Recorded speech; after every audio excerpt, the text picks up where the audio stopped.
Hello ladies and gentlemen, Willie here. Having now started Phase 5 in Classic, I think it's safe to say that we are past the halfway mark in our journey, and I've spent, a few hours in game, playing every class to a certain degree, raiding alongside them, and have seen how each specialisation is handled, and I thought, why not do a bit of a retrospective and have a look back between then and now and answer, is your class what you expected it to be? Let's start this off with a jack of all trades, master of none, but oftentimes better than a master of one, or so they say, the Druid.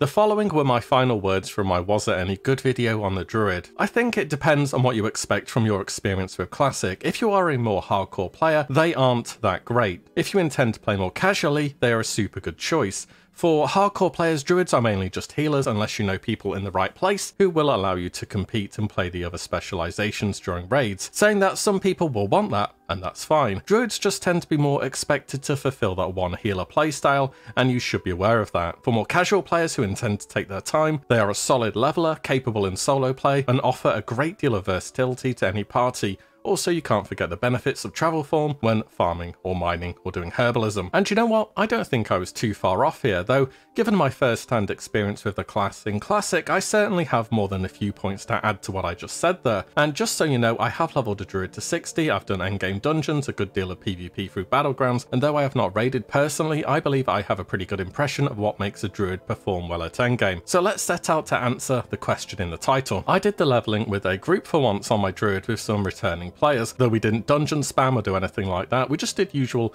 open world questing routes, but with 3 of us instead, which was quite a different experience from soloing in many ways, mainly in that sometimes you spend literally an hour on certain gather quests, though the XP from the grind more than made up for it. I know how multi-boxers feel leveling now, and I was leveling with a mage and a warlock, so my goal as the Druid was to fill a niche I thought that would benefit us all the most. So I was a feral tank, keeping aggro from the squishies, though I never really spec'd specifically into bear talents and was just kind of a standard leveling build that focused on damaging cat, and I would still play solo more often than not, so my experience wasn't totally skewed. I must say the most noticeable part of Druid leveling is that incredible power spike at level 20 when you get cat form. It's like before that you're wading through mud and then suddenly you're set free. It does so much more damage than the weird moonfire plus burr form you're putting up with beforehand. Rejuvenation and regrowth kept my health up between pulls, and Innovate would totally top my mana pool up at lower levels. One thing I have noticed though, which I've never had with any other class before, is how the more and more I leveled up, it felt like I just kept getting weaker. I know endgame mobs get stronger as you go on, this isn't my first rodeo, but the Druid really didn't hit scaling as other classes did. I didn't even have bad gear. In fact, I probably had better than average gear on my Druid when I was leveling. I did plenty of dungeons and had plenty of rare items, and beforehand when I was a lower level I could tackle a few enemies before healing. Now it was 1 or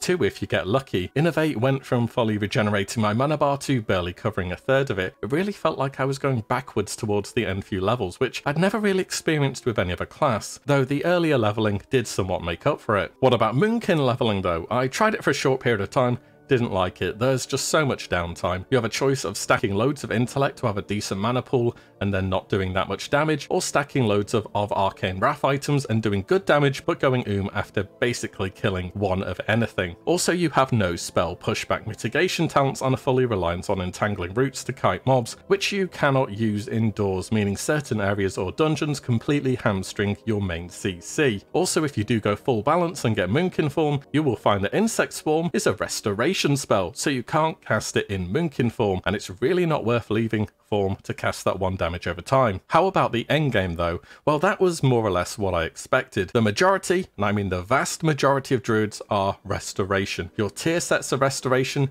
you scale the best as a healer, you're wanted for Mark of the Wild, Decurse and Fairy Fire, and honestly it looks like one of the more thankless healing jobs, and you want those with improved Mark of the Wild doing the buffs. Rather unfortunately though, it costs an insane 1,200 mana to provide the party-wide buff version, Gift of the Wild, so that's going to be a lot of mage water to keep everyone buffed up. You're also the primary decursor on fights where you need to have those fast actions such as Gehennis or Nefarian, and Fairy Fire is good for improving physical damage by a small amount. Another issue that Druids run into is more player created, and this is centered around the buff cap. So in Classic we don't only have a debuff cap on enemies, but us as players also have a cap on how many buffs we can have active at once, and that number is 32. Once you hit this cap, any new effects that are applied will push buffs off that you already have, and for certain classes, mainly warriors and rogues, they can actually have close to the buff cap when going into raid with full world buffs. This means that players actually have cancel aura macros to remove certain buffs that could potentially interfere with any of their world buffs, and these buffs I'm talking about are mainly rejuvenation and regrowth, two of your main sources of healing. In some raids, especially on days when you're trying to push for fast clears, you will only be allowed to press healing touch because of the buff cap. This won't be a thing in more casual guilds, but I didn't anticipate this happening at the top end. So then what are the good parts about playing Resto in raid?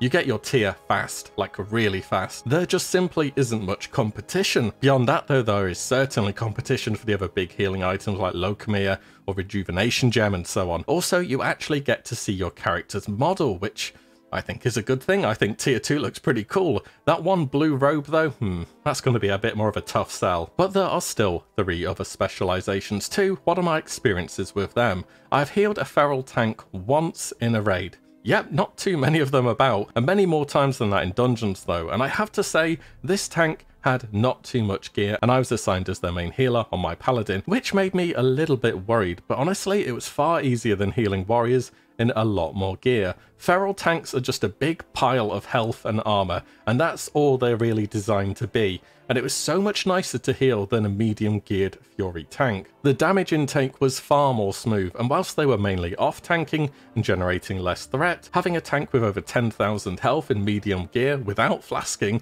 is the kind of thing I like to heal, especially with how some bosses can just go full Swifty one-shot macro sometimes. I bet you've all seen one of the loot dragons just completely delete a tank with its flurry, or warrior call plus shadow flame on Nefari and just makes your main tank disappear.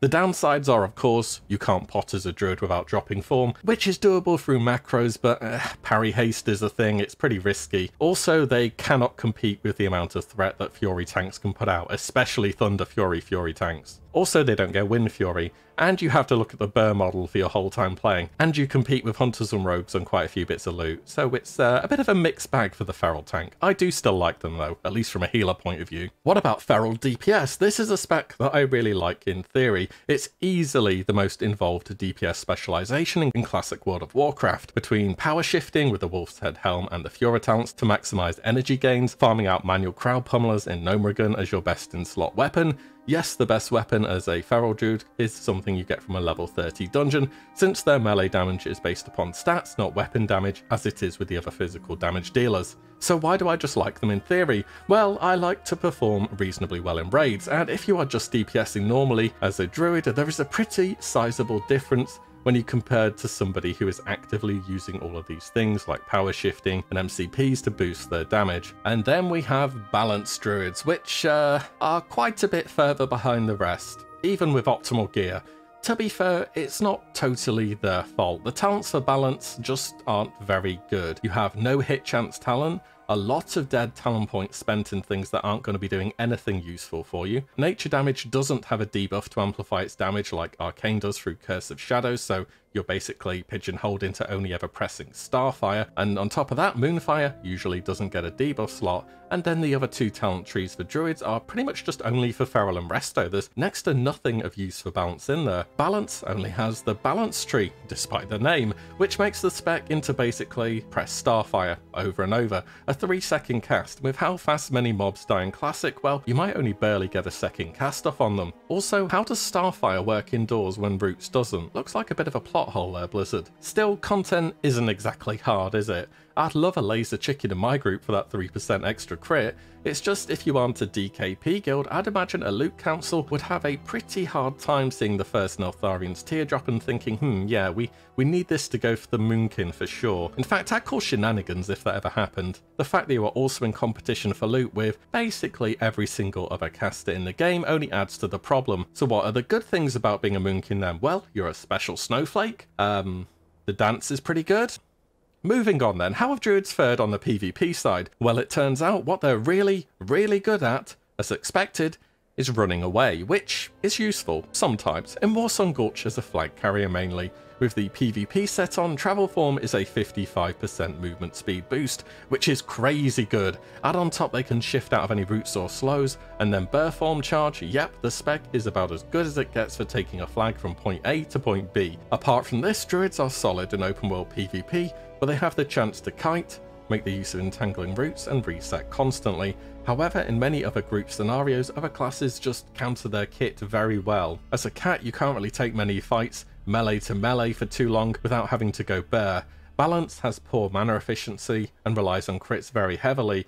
Restoration can have pretty much everything that's useful that they do dispelled. Still, they aren't bad by any means, especially with gear and a competent player behind the screen. It's just given the same opportunities on more or less any other class, you would have performed better. But that's what draws some people to the Druid. They want the challenge of exceeding expectations and making a class that requires extra work to work. I have to say, for me, Druids were more or less what I expected them to be in Classic WoW down to a T. As we started off with, they do fit that jack of all trades, master of none saying, but is it better than being master of one? Well, in Classic, no, it's not at all actually. Strong healers, competent tanks, okay DPS if you put in that extra effort needed to take them to the next level. I bet many main Druids are now looking keenly at the horizon for TBC, tree form, better raid performance in all specs, and becoming the de facto best healer in PvP with Life Bloom, Cyclone, Resilience, and of course, Pillars. How has your time been playing a Druid so far? Is it everything you hoped for,